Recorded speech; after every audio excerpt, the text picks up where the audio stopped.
প্রথমবার দেখেছি, বাট মুভিটা আমার ভালো লাগে না। ভালো হয় নাই, মানে আর কি লাস্ট ফিনিশিংটা একটু কেমন জানি।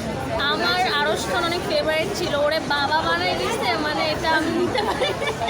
তারপরে মাহিয়া মাহি ছিল সাকিব খানের মা।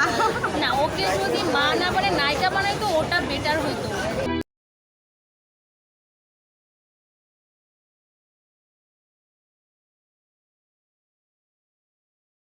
অবশ্যই আমাদের বাংলাদেশে অনেক সুন্দর সুন্দর নায়িকা আছে, তো সেই হিসেবে বাহিরের নায়িকার প্রয়োজন নাই, ঠিক আছে।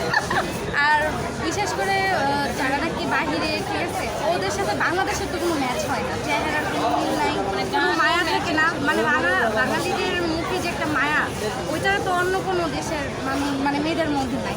আমি মনে করি বাংলাদেশে অনেক সুন্দর সুন্দর মানে নায়িকা। প্রিয়তমা যে আগের বছর হয়েছে ওটার থেকে এই মুভিটা একদমই ভালো লাগে। না, আমি আশা করছিলাম যে ভালো হবে, কিন্তু আসলে ওরকম না, মানে মোটামুটি চলে, লাস্ট ফিনিশিংটাও ভালো লাগে।